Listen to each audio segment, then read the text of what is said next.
Des joueurs aussi l'équipe de France qui a de répondants, qui a la vitesse,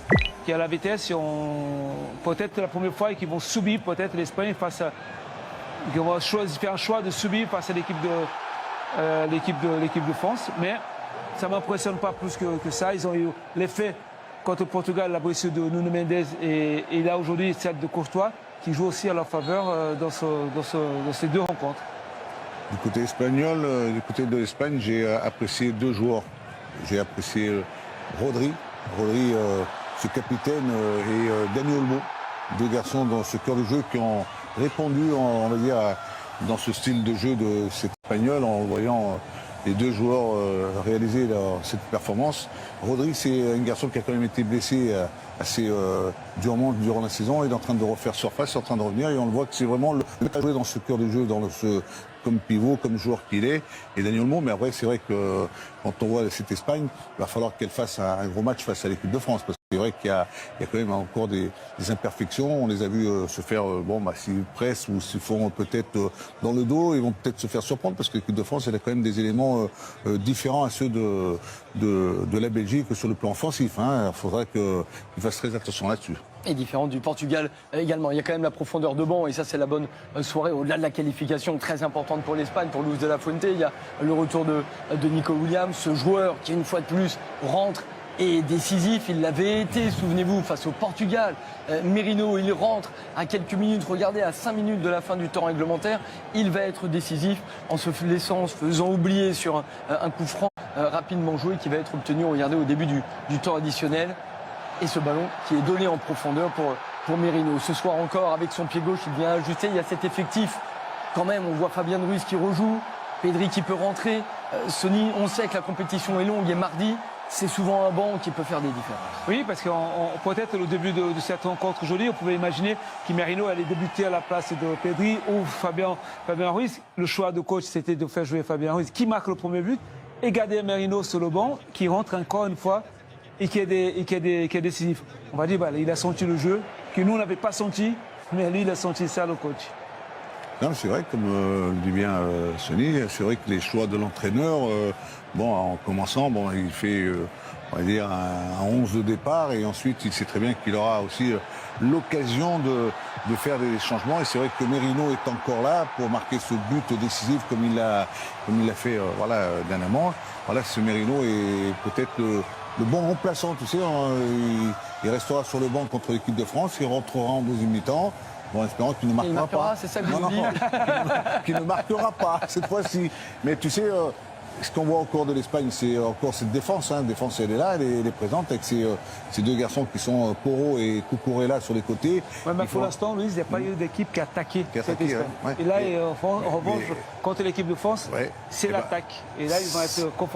C'est vraiment un vrai attaque. J'attends avec impatience ce début de match où quand tu vois les Espagnols avec Dani Olmo, avec Oyarzabal, tous ces joueurs aller presser, aller chercher une équipe en face. Bon, après, est-ce que l'équipe de France devra faire très attention à ce genre de relance, mais c'est vrai que les Espagnols, ils ont une défense qui est pour l'instant, elle est remarquable. Mais comme le dit Sonny, il a une qualité de vitesse de l'équipe de France que les Espagnols n'ont pas encore rencontré. Vous avez juste sorti cette occasion quand même pour les Belges, parce que quand on est devant notre télé, on a l'impression que dans le dos, il y a énormément d'espace, il y a beaucoup de courses, et si le ballon est bien donné, comme celui-ci, là il y a la sortie de Simon qui est un peu particulière, on a l'impression que à tout moment, un bon ballon donné en profondeur, à la course, cette défense espagnole est très haute, finalement, et en vitesse, que ce soit Koubarsi ou Laporte, ils peuvent être... peut-être qu'il y aura il y a de la vitesse du côté de l'équipe de France. Quand tu prends Kylian ou tu prends Michael Olise ou Dembélé, ça va très vite, et même Barcola. Mais il y a aussi, c'est que tu joues en 4-4-2 avec l'équipe de France, eux, ils ont un 4-3-3. C'est-à-dire qu'eux, ils ont quand même un milieu de terrain où ils sont 3 éléments. Alors, il faudrait bien pour Rabiot avec Tchouaméni ou Rabiot avec Koné, ils vont être attention qu'il y ait pas. Et Olise sur Rodri, notamment. Attention parce que réaction de Luis de la Fuente, le sélectionneur espagnol. Une équipe qui va faire face à une grande équipe également. Luis de la Fuente et donc l'Espagne dans le dernier carré, demi-finale, mardi, le 14 juillet, face à l'équipe de France. On prend des nouvelles des Bleus dans un instant. Juste un mot sur les Belges quand même, parce que tournant du match, si vous nous rejoignez seulement, c'est la blessure de Thibaut Courtois. Il y a un partout à ce moment du match, où d'ailleurs Thibaut Courtois avait fait quelques arrêts très intéressants, blessure musculaire. Il ne pas reprendre le jeu et il se retrouve donc dans l'obligation d'être remplacé. Très difficile pour un gardien de rentrer comme ça en cours de match, Sonny, et c'est vrai qu'il y a cette faute de main sur la frappe de Cubarsí. Oui, parce que vous remplacez dans un quart de finale de Coupe du Monde, Courtois, un des meilleurs gardiens au monde, qui est dans la responsabilité de garder le but, de garder le rythme. Mais c'est difficile, effectivement, et surtout cette frappe de loin qui vient avec un rebond. Et malheureusement, il n'arrive pas. C'est très difficile pour un gardien de rentrer. Je pense qu'il n'a pas eu la préparation qu'il souhaitait avant de rentrer dans un match. Voilà, parce que quand vous êtes gardien, deuxième gardien, vous ne pensez pas du tout mentalement. Vous allez rentrer dans un match. Mais là, malheureusement, pour Courtois et pour la Belgique, ils étaient obligés de faire ce changement. Et la difficulté pour Thibaut Courtois, aurait... les années avancent également, on a vu ses larmes, la difficulté. Il aurait bien voulu finir le match, il aurait bien voulu le continuer, mais pour que Courtois demande à sortir, c'est qu'il a ressenti quelque chose, on voit sur sa cuisse, on lui met ses glaçons, mais c'est vrai qu'après, le gardien qui rentre, c'est pas non plus facile pour un gardien qui rentre comme ça à 15-20 minutes de la fin, et c'est Courtois, et c'est vrai que sur la frappe, il y a un relâchement, on la relâche. Bon, et après, il y a Merino qui suit le ballon. Mais c'est vrai que c'est dur pour la Belgique de perdre un gardien comme ça, comme Courtois, en cours de match face à l'Espagne. Tournant du match face à l'Espagne, de l'Espagne, la déception, sans doute pour Rudy Garcia, le sélectionneur français de cette équipe. La réaction de Rudy Garcia. La Belgique éliminée, ce sont donc les Espagnols qui seront face aux Français mardi prochain en demi-finale de cette Coupe du Monde. Clément Grèze au chevet de cette équipe de France. Clément, on peut rappeler que c'est une journée off pour nos Bleus qui savourent cette belle qualification hier. Mais est-ce qu'on a eu des coups de klaxon, des défilés dans les rues autour de vous après la victoire de l'Espagne il y a quelques minutes? Non, très peu de coups de klaxon. On a entreaperçu Théo Hernandez à l'instant qui revenait à l'hôtel. On rappelle, c'était une journée libre pour les joueurs de l'équipe de France. Théo Hernandez, franco-espagnol comme son frère Lucas, évidemment. Ça sera un match particulier pour eux. Face à un adversaire qui est un adversaire compliqué, et nul doute que dans le clan des statisticiens, des analystes vidéo, on se souvient des récents déboires de l'équipe de France face à cette formation espagnole. Une défaite 5-4 par exemple, le dernier match entre les deux formations, c'était il y a un an maintenant. Les deux dernières rencontres d'ailleurs se sont soldées par des défaites. On se souvient de la défaite en demi-finale de l'Euro de Buzyn face à ces mêmes Espagnols. D'ailleurs, les Bleus ont perdu lors de leurs deux dernières confrontations face à cet adversaire dans des grandes compétitions internationales. On se souvient aussi de l'Euro 2012 et la défaite des hommes alors entraînés par Laurent Blanc face aux Espagnols. Mais si l'on regarde stricto sensu la Coupe du Monde, souvenir de 2006 quand les Espagnols, eux, voulaient mettre Zinedine Zidane à la retraite et que les Bleus s'étaient imposés sur le score de 3-1. Il y a forcément dans cette rencontre des histoires particulières. On jettera particulièrement celle d'Aymeric Laporte qui a disputé 51 rencontres, rendez-vous compte, sous le maillot tricolore avant de changer de nationalité sportive et de revêtir le maillot des Espagnols. Des histoires entre coéquipiers. Merino, vous en avez beaucoup parlé, héros du match, qui retrouvera son coéquipier à Arsenal, Saliba. Bien évidemment Fabian Ruiz qui retrouvera les Parisiens, ou pour citer Jules Koundé qui retrouvera l'ensemble des Barcelonais. Bref, ce sont des amis qui vont se croiser sur cette pelouse et des sélectionneurs qui se respectent. On se souvient des propos laudateurs de Luis de la Fuente au sujet de Didier Deschamps avant le début de la compétition, saluant l'immense sélectionneur qu'il était et estimant ne jamais pouvoir imaginer avoir le même succès que lui sur le banc de l'Espagne. Il y aura peut-être des éléments de réponse un 14 juillet. Merci beaucoup Clément, et on vous retrouve demain. À partir de demain, on rentre vraiment pour les joueurs sur cette préparation de cette demi-finale de Coupe du Monde donc contre l'Espagne. Grand jour pour la France bien sûr, 14 juillet, fête nationale. On parlait d'Aymeric Laporte, écoutez-le justement après la qualification de l'Espagne ce soir. Aymeric Laporte qui est avec nous, qui a eu un gros soulagement. Ça a été dur, on l'a vu comme finalement un petit peu le match du Portugal, hein. C'était assez similaire, mais vous n'avez pas lâché, ça y est, c'est la deuxième demi-finale de l'histoire de l'Espagne. Ouais, c'est ça, on n'a pas lâché, on a continué jusqu'au bout. Et dans des compétitions comme la Coupe du Monde, c'est jamais facile, et les deux derniers matchs avec des grosses équipes, des grosses individualités, on a réussi à marquer un but de plus qu'eux, et donc du coup on passe en demi. On a vu, vous êtes armé de patience, hein, finalement ça a craqué. Vous avez fait aussi un sauvetage très important sur la fin de match. On sent que le collectif est vraiment ensemble.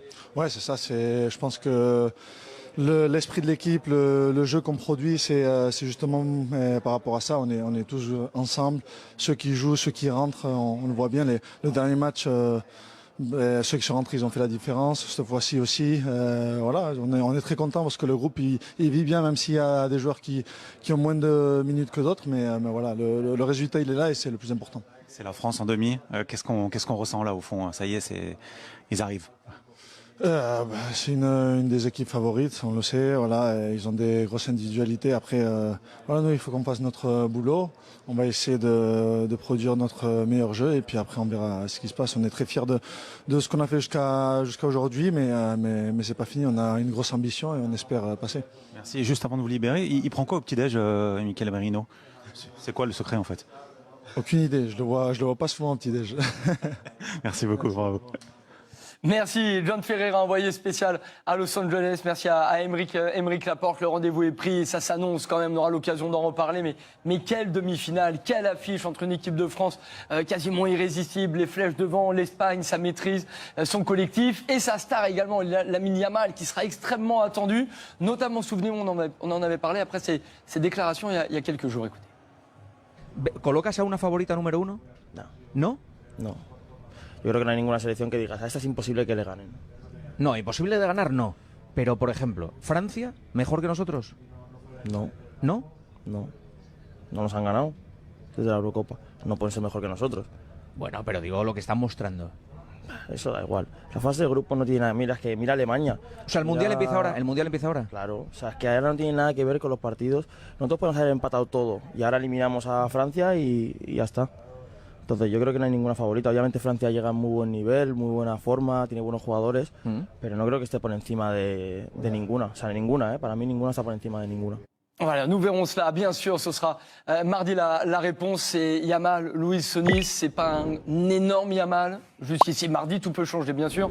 Mais sur ce que l'on voit pour le moment. Il ne faut pas le sous-estimer quand même. C'est vrai que pour l'heure, aujourd'hui, on est un peu déçu par rapport à sa prestation. On a senti, toujours avec cette envie de prendre le ballon, de tenter, d'essayer, d'éliminer, et ça n'a pas passé. Alors il est dans la réalisation d'une passe décisive, on va dire pas une passe décisive, mais une passe sur le côté pour Rowe, et ça a amené le but espagnol. Mais c'est vrai qu'il y a pas mal de déchets. Alors il est fixation, il essaye, il tente de l'éliminer, mais ça ne passe pas. Voilà, c'est pas un grand Lamine Yamal, mais faut pas attention, il faut s'en méfier quand même, parce que face à la France, il aura à cœur encore d'essayer de tenter, de réussir de belles choses. Il faut faire attention parce qu'il était bon contre l'Autriche. Il était très très bon et qui est moins contre le Portugal et ce soir. Mais voilà, c'est une place pour aller en finale. C'est la grosse équipe contre l'équipe de France. Vous jouez contre l'équipe de France, vous voulez monter votre niveau de jeu. Et lui, il faut pas croire qu'il va faire ce match-là. Contre l'équipe de France, il va faire un autre match, ce sera un autre joueur face à l'équipe de France, bien évidemment. Ça c'est certain, on imagine la motivation énorme, la pluie de stars sur la pelouse aux États-Unis pour cette demi-finale. Dispositif bien sûr complet sur les antennes de beIN pour vous emmener au cœur de cette demi-finale. Mardi prochain, le 14 juillet, sachez que la veille, le 13, c'est l'anniversaire, 19e anniversaire pour Lamine Yamal, qui fêtera donc son anniversaire la veille. Peut-être un beau cadeau pour lui le lendemain. On ne le souhaite pas, bien sûr, pour notre équipe de France. À fond derrière les Bleus et à fond derrière les deux autres quarts. Demain, bien sûr, à vivre en direct sur les antennes de beIN. Norvège, Angleterre, Argentine, Suisse, pour ensuite connaître l'affiche de la seconde demi-finale. Merci Louis. Bonsoir. Merci Sony. Merci à vous de votre fidélité. Merci à toutes les équipes techniques autour de Vincent Bélanger à l'édition. La Coupe du Monde continue, bien sûr, sur les antennes de beIN. La suite des quarts demain soir. Bonne nuit.